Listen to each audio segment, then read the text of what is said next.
जय हिंद साथियों, आप देखना शुरू कर चुके हैं जनता की आवाज न्यूज 24/7। जनता की आवाज न्यूज 24/7 खबर का सफर और एडीटीवी न्यूज आपको लेके आए आज सीलमपुर। यहां से चंद कदमों की दूरी पे नॉर्थ ईस्ट दिल्ली प्रत्याशी कन्हैया कुमार की एक सभा होने जा रही है। उस बीच उनसे कुछ दूरी पर यहाँ पे बातचीत करेंगे जनता से। आपका नाम भाई साहब? जी, मेरा नाम हारून मलिक है। हारून मलिक जी हमारे बीच में हैं। सबसे पहले जानने की कोशिश करेंगे हारून जी से, अभी जो राजनीतिक माहौल चल रहा है, कल कन्हैया कुमार के ऊपर एक हमला भी हुआ है जी। उस्मानपुर में। आप बताइए, क्या इन सब चीजों से कुछ दिन के बाद जो 25 मई को वोटिंग होनी है, उस माहौल पे कुछ फर्क पड़ेगा? देखो, फर्क तो नहीं पड़ना चाहिए। कन्हैया कुमार पे हमला करना ये एक बहुत ही गलत राजनीति है। राजनीति के नाम पे धब्बा है। एक अच्छा नेता हमारे सामने है और हम उस पर हमला कर रहे हैं, इससे बुरी बात तो हो ही नहीं सकती। बाकी Kanhaiya Kumar is the best, बहुत अच्छे हैं हमारे नेता। हम चाहते हैं आने वाला नेता भी नया बने कोई, क्योंकि 5 साल दो बार जीत चुके हैं हमारे जो पुराने जो हैं, तो वो जीत चुके हैं 2 बार। अब हम चाहते हैं कोई नया आए हमारे सामने, तो Kanhaiya Kumar is the best. तो हारून जी के लिए तो कन्हैया कुमार जी बेस्ट हैं। प्रधान जी नूर मोहम्मद। प्रधान नूर मोहम्मद जी हैं सीलमपुर विधानसभा है ये नॉर्थ ईस्ट दिल्ली की। तो अभी आप किस तरह से इलेक्शन को देख रहे हैं? प्रधान जी हैं तो राजनीति में जाहिर बात है कि आप अच्छा इंटरेस्ट रखते होंगे। पहली अभी जिस तरह से जो माहौल चल रहा है, कन्हैया पे एक हमला भी हुआ है, तो उससे क्या सिंपैथी मिलेगी? मतलब कन्हैया की तरफ झुकाव ज्यादा होगा या और किसी तरह का फर्क पड़ेगा? आप कैसे देखते हैं? ज्यादा झुकाव होगा कन्हैया की तरफ, और गठबंधन आम पार्टी वाले गठबंधन पूरा साथ देंगे कन्हैया का, हर मोड़ पर साथ देंगे उसका हम कन्हैया का। आपसे हमारी गुजारिश यही है, और इंशाल्लाह बड़े बहुमत से जिता के लेके आएंगे यहाँ से इंशाल्लाह कन्हैया को वादा है। और रही इनके जो हमला हुआ है, हमला होने पे कन्हैया का वोट बैलेंस बढ़ा है और इंशाल्लाह बड़े बहुमत से जीत के जाएगा कन्हैया यहाँ से। क्या आपसे हम वादा कर रहे हैं इस चीज का। प्रधान जी का बहुत कल एक हमला हुआ है, उसको आप क्या लेकर देखते हैं? उसमें क्या होना चाहिए जो आगे हमला के लिए? करा है ये बहुत ही गलत करा है। ये घटिया हरकत है।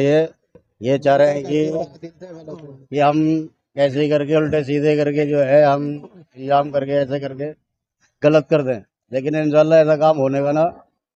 इस टाइम कन्हैया जी की बहुत अच्छी हवा है और इंशाल्लाह कन्हैया जी जीतेंगे।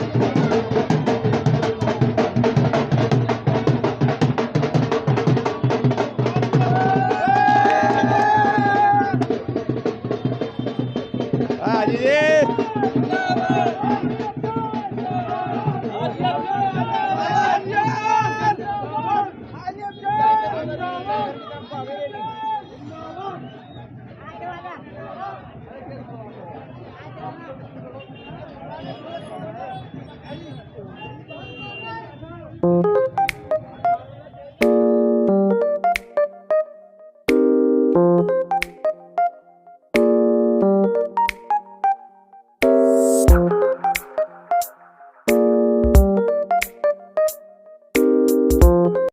मेरा नाम फ़हीम खान है। मैं आम आदमी पार्टी से सीलमपुर विधानसभा से विधायक प्रतिनिधि हूँ। फहीम भाई, ये बात बताइए कि जो कन्हैया पे जो हमला हुआ है, उससे आप कैसे देखते हैं कि पब्लिक की, जनता की सिंपैथी मिलेगी, हमदर्दी मिलेगी कन्हैया को, या फिर बीजेपी को इससे फायदा होने वाला है? क्योंकि ये जाहिर हो चुका है कि वो हमला करने वाले बीजेपी। ये हमला कन्हैया कुमार जी पर नहीं हुआ है, ये इंडिया पे हमला हुआ है। कन्हैया कुमार इंडिया का बेटा है और पूरा देश, पूरा इंडिया इसको देख रहा है। और बहुत ज्यादा कल से लोग भाजपा की मुखालफत पर 30% इस लोकसभा में आ चुके हैं कि जब कोई आदमी आपसे लड़ने के काबिल नहीं रहता तो वो आपसे बदतमीजी करता है और आप पे हमला करता है। मनोज तिवारी इस लोकसभा के अंदर मुकाबले के काबिल नहीं रहे, गुंडे भेजकर इंडिया की और कन्हैया कुमार की आवाज दबाने की कोशिश कर रहे हैं। और ये पूरा उत्तर पूर्वी लोकसभा कल से बिल्कुल सड़कों पे उतर गया है कि अब बिल्कुल ये बातें बर्दाश्त नहीं की जाएंगी।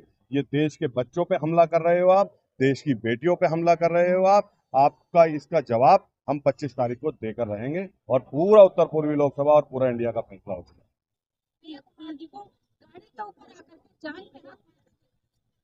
ये कन्हैया कुमार जी को नहीं मार रहे, ये हमारे बच्चों के भविष्य को मार रहे हैं। मैडम ये कहना चाह रही है, जो कन्हैया जी ने जो वो कुश्ती वाला जो एक्शन दिखाया है उसके बारे में क्या कहना है आपका?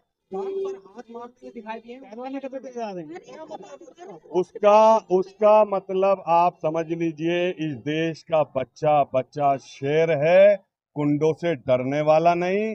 मौजूदा सरकार जो भाजपा की चल रही है उससे डरने वाला नहीं। ये खाली कन्हैया कुमार जी का हाथ जांग पे नहीं पड़ा है, ये देश के बच्चा और देश का युवा का है कि अब हमें सरकार बदलनी है। ये इसका मैसेज। मतलब कहीं ना कहीं आप कहना चाह रहे हैं कि वो उन्होंने अपने स्टाइल में कहा है कि है हिम्मत तो आ जाओ मैदान में, ऐसा ही है ना? उनमें हिम्मत ही तो नहीं है, उनमें तो है। उन्होंने अपनी हिम्मत नहीं दिखाई है, उन्होंने जो जनता की जो ताकत है उसकी हिम्मत दिखा करके उन्होंने उसको चैलेंज करा है, क्योंकि उनको पता है। और मनोज तिवारी जी जानते हैं कि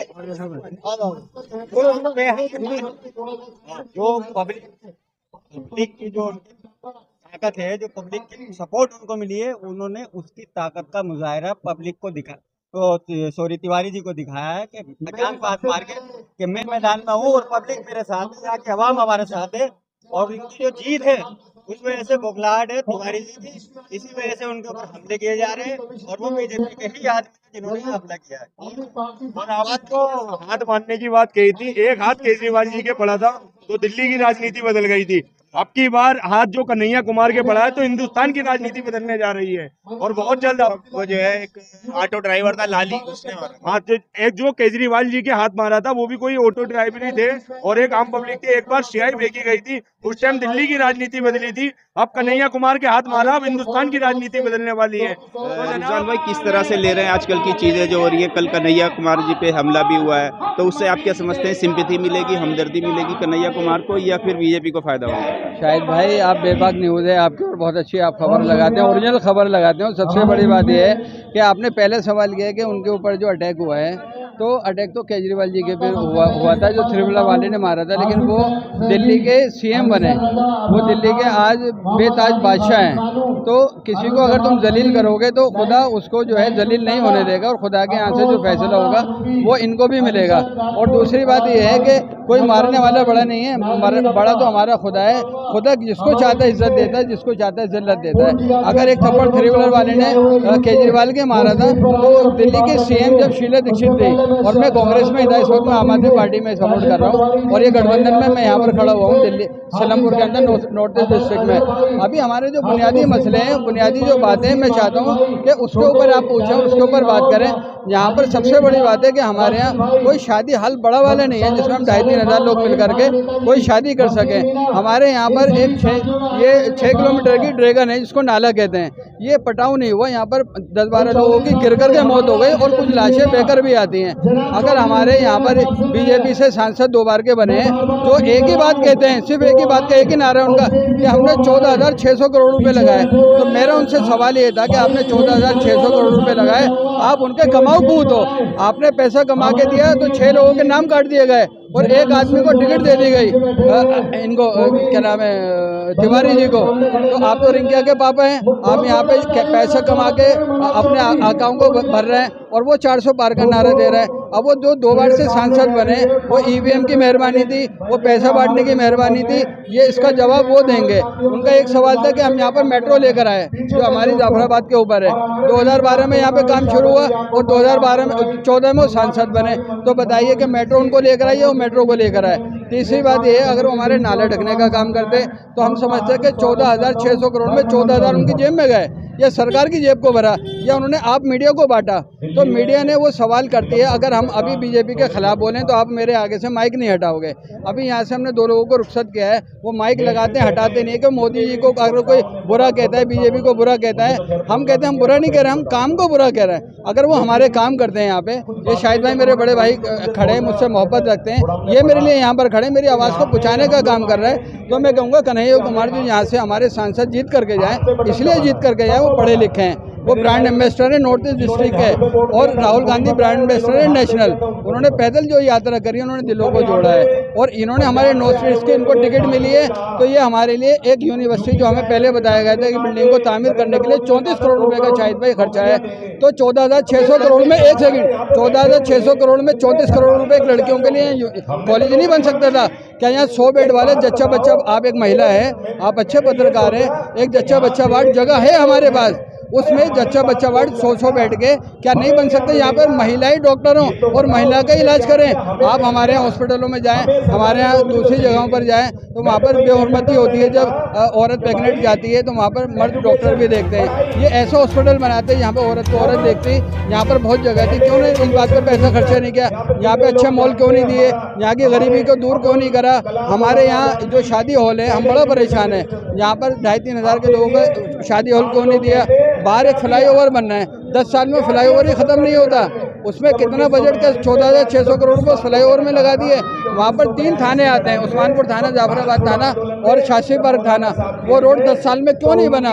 वो सलम के आगे लगता है, वहाँ पे लोग गिर जाते हैं, बहुत सारे एक्सीडेंट हो जाते हैं, मजबूरी में लोग थाने तक जाते हैं और अपनी मौत को दावत देते हैं। वो हम सब चाहते हैं कि मैं खास करके आपके चैनल के शाहिद भाई के हवाले से चाहता हूँ कि आप हमारी बात आगे तक भी पहुँचाएं। अगर ये काम हमारे हुए होते तो यकीनन हम ये कहते हैं कि भाई बीजेपी जीती है तो 2 बार उन्होंने काम किए, अब उन्होंने 2 बार काम नहीं किए तो हम बड़ा तकलीफ में हैं, हम रोजगार से तकलीफ में हैं हमारे। और सबसे बड़ी तकलीफ ये है कि आप हमारे बीच में आ गए आज, लेकिन आप क्रॉस क्वेश्चन नहीं कर रहे, आप बड़े खामोश खड़े हो। आप मोदी को गालियां दिलवाने का काम नहीं कर रहे, आप सांसद को गालियां दिलवाने का काम नहीं कर रहे। हम ये कह रहे हैं कि भाई बहुत शुक्रिया, मुझे उम्मीद थी कि आप राशिद भाई आगे आ जाए, तो मुझे उम्मीद थी कि आप मुद्दों की बात करेंगे, आप लड़वाने की बात नहीं करेंगे, आप टोपी और हिंदू और मुसलमान की बात नहीं करते। मैं हमेशा कहता हूँ किसी घर में हिंदू, किसी घर में मुसलमान रहता है, किसी घर में गीता, किसी घर में कुरान होता है। मेरा मजहब मोहब्बत है दोस्तों, मेरे दिल में हिंदुस्तान रहता है। तो जब हम इस हिंदुस्तान में रहते हैं और हम यहाँ पे बहुत दूसरे मुल्कों से सेफ भी हैं, लेकिन हमारे यहाँ तरक्की नहीं हुई, हमारे यहाँ मॉल क्यों नहीं बना? हमारे रेडी पटरी वाले आज भी बड़ा परेशान है। अगर इनको थोड़ा बहुत यहाँ इस वक्त कानून जो है वो सब कहते हैं, यहाँ पर सेंट्रल गवर्नमेंट भी कहती है, केजरीवाल जी ने भी कहा कि एलजी के अंडर में पुलिस आती है, पुलिस मुझे दे दो, मैं यहाँ का निज़ाम बेहतर कर दूंगा। तो हो सकता है एलजी साहब ने इस पुलिस को वो आदेश दे रखा हो कि जब ये इल्ज़ामी मुझ पर लगाते हैं तो जो पब्लिक कर रही है, जो क्राइम करने वाले लोग कर रहे हैं, आप वो काम करने दो। तो इसलिए हमारे इलाकों को बदनाम करने के लिए, चूँकि इलेक्शन का भी दौर है, जहाँ पे आप खड़े हैं यहाँ पर अभी 2-3 मर्डर हुए हैं, तो पुलिस जान करके हो सकता है इसके अंदर एलजी का आदेश हो या सरकारों का आदेश हो कि यहाँ के लोग परेशान हो, आपस में लड़ें और उनके बुनियादी मुद्दे खुद ख़त्म हो जाएं। अगर यहाँ की पुलिस चाहती, ये मेरे छोटे भाई यहाँ पर खड़े हैं, बहुत अच्छी बात बताते हैं, यहाँ पे जो अच्छे नेता SHO आए थे उन्होंने इलाके को देखा, लेकिन ये 8-10 सालों के अंदर मुझे नहीं पता कि एलजी के यहाँ से ऑर्डर पास होता है या लॉ एंड ऑर्डर कहाँ से पास होता है। हमारे आउटर में, इनर की तो बात छोड़ो, आउटर के अंदर कभी हमारे यहाँ ट्रैफिक का जो आपने बात करी, टीआई ने कभी आकर के हमारे आउटर को नहीं देखा, कभी उन्होंने यहाँ से गाड़ियाँ उठाने की बात नहीं करी, कभी उन्होंने यहाँ पर वो जो हैवी व्हीकल होती है उसको उठाने का काम किया। उन्होंने यहाँ पे बेयारो मददगार छोड़ा हुआ है कि ये आवाम खुद झेलेगी, खुद करेगी, जब परेशान होगी तो जाहिर सी बात है ये पुराने सांसद को सपोर्ट करेगी, ये विकास की बात नहीं करेगी। लेकिन मैं चाहता हूँ कि यहाँ पर विकास हो, आपके चैनल के हवाले से विकास हो। अब वोट देना हमारा हक है, हम चाहते हैं हमारे वोट का बदलाव हो और उस बदलाव के बाद हमारे पास ये जीने का मज़ा है, यहाँ पर रहने का मज़ा है। यहाँ पर ऑक्सीजन नहीं है, यहाँ पर टावर नहीं आते। यहाँ पर सरकार क्यों बनाती है? सरकार यूँ तो बनाती है कि विकास हो, कुछ समाज हो, समझदार हो, कुछ नई जनरेशन जो है आने वाली जो है तरक्की करे। लेकिन ये क्या, सरकार अदल बदल के चक्कर में पीछे हो जाती है, कभी आगे हो जाती है, कभी पीछे हो जाती है, कभी आगे हो जाती है। ऐसा कब तक चलेगा? ऐसे कब तक चलेगा? आम आदमी तो सही तरीके से नहीं जी सकता। तो इसीलिए ये है कि आने वाली सरकार जो है, जो ये कह रही है उस पर अटल रहे, यानी कहते कुछ है और करते कुछ है। हमारा कहने का मतलब ये है कि जो कहा है उसको करो काम को। हम चाहते हैं सरकार दोबारा कांग्रेस आए, कांग्रेस के विकास, कांग्रेस के राज में जो बात था, आम आदमी आराम से रहता था, आराम से खाता था, आराम से पीता था, सही रहता था। लेकिन अब पता ही नहीं लग रही है क्या है, सरकार क्या कर रही है, क्या नहीं कर रही। इस चीज़ को लेकर आम आदमी परेशान है। बिजनेसमैन होता जा रहा है, गरीब आदमी गरीब होता जा रहा है। क्या नाम आपका? मेरा नाम मोहम्मद अकरम है, प्यार में सोनू कहते हैं मेरे को। सोनू भाई बहुत रास्ते से हट जाओ, तो रास्ते से हट जाओ, रास्ते से हट जाओ। कन्हैया जी हमारे बीच में आ चुके हैं, रास्ते से हट जाओ, बीच में गैलरी बना दो भाई। कन्हैया जी कन्हैया जी हमारे बीच में आ चुके हैं। 6:30 बजे से इंतजार कर रहे हैं। घंटों इंतजार के बाद मैं यहां आया हूं और 20-25 मिनट के भीतर यह सभा हम लोगों को समाप्त करनी है। देरी से आने और जल्दी जाने के लिए आप सबसे मैं माफी चाहता हूं, लेकिन मेरा आप सबसे वादा है, मेरी आवाज जहां तक पहुंच रही है, घरों में बैठे हुए अपनी मां बहनों को भी और इस इलाके के एक एक नौजवान को, आदरणीय बुजुर्गों को मैं ये वादा करता हूं कि अगर आपने चाहा तो हम 20-25 मिनट नहीं, पूरा 5 साल उत्तर पूर्वी दिल्ली में रहेंगे। इसीलिए अब बिना किसी देरी के, मुझे मालूम है आप लगभग हमारे सभी नेताओं का भाषण सुन चुके हैं, सुन लिए ना, और मैं अब कोई औपचारिकता किए बिना सीधे आपसे 2-4 बात करूंगा, अपनी दिल की बातें कहूंगा, क्योंकि मन की बात तो कोई और सुनाते हैं। आज आए थे, हुजूर आते आते बहुत देर कर दी। 10 साल लगा है साहब को, 10 साल यमुना के उस किनारे से इस किनारे आने में साहब को 10 साल लगा है। आपने अगर चाहा तो अभी आदरणीय प्रधानमंत्री जी नई दिल्ली से चलकर उत्तर पूर्वी दिल्ली आए हैं। आपने चाहा तो पूरी की पूरी सरकार को यमुना पार लेकर के आएंगे। कह रहे थे कि मैं अपने परिवार के लिए जीता हूं, 140 करोड़ लोगों के लिए जीता हूं। गिनती तो नहीं हुई है, गिनती 2021 में होना था, आखिरी बार गिनती 2011 में हुई। अगर गिनती होती तो उस 140 करोड़ में हमारा भी एक नाम होता, और उस 140 करोड़ परिवार की अगर बात हो रही है तो मैं ये पूछना चाहता हूं कि कल भाजपा के भेजे गए गुंडे के द्वारा जो हमला कराया गया है, एक महिला पार्षद के ऊपर हमला कराया गया है, हमारे जैसे साधारण व्यक्ति के ऊपर जो हमला हुआ है, तो आपके परिवार में हम शामिल हैं कि नहीं है, जरा ये बता दीजिए। जिन लोगों को कोविड के दौरान ऑक्सीजन नहीं मिला, शमशान में जगह नहीं मिली, अस्पताल में बेड नहीं मिला, उन परिवार के लोग उस 140 करोड़ के परिवार में शामिल हैं कि नहीं है। हर घंटे जो 2 जवानों को हर घंटे मजबूरन आत्महत्या करनी पड़ती है, हर घंटे जो देश के जो किसानों को आत्महत्या करनी पड़ती है, वो किसान और जवान उस 140 करोड़ के परिवार में शामिल हैं कि नहीं है। हर मिनट इस देश की किसी न किसी महिला के साथ जो अत्याचार होता है, 140 करोड़ के परिवार में वो शामिल है कि नहीं है। बिना गुनाह के अपना हक मांगने की सजा के चलते झूठा वीडियो बनाकर, झूठा मुकदमा बनाकर पत्रकारों को, विद्यार्थियों को, लेखकों को, राजनीतिक कार्यकर्ताओं को, सामाजिक कार्यकर्ताओं को जो जेलों में बंद करके रखा गया है, उनका परिवार 140 करोड़ लोगों के परिवार में शामिल है कि नहीं है। हम पूछना चाहते हैं कि पिछले 10 साल में कहां तो तय था चिरागा हर एक घर के लिए, कहां चिराग मयस्सर नहीं शहर के लिए। हम जानना चाहते हैं कि पिछले 10 साल में पढ़े लिखे 2 करोड़ नौजवानों की जो नौकरियां छीन ली गई, वो लोग 140 करोड़ के परिवार में शामिल हैं कि नहीं हैं। हम पूछना चाहते हैं कि बीटेक करके, एमबीए करके, एमए करके, एमएससी करके, पीएचडी करके, बायोडेटा लेकर के नौकरी के लिए दर दर भटकने वाले वो नौजवान 140 करोड़ के परिवार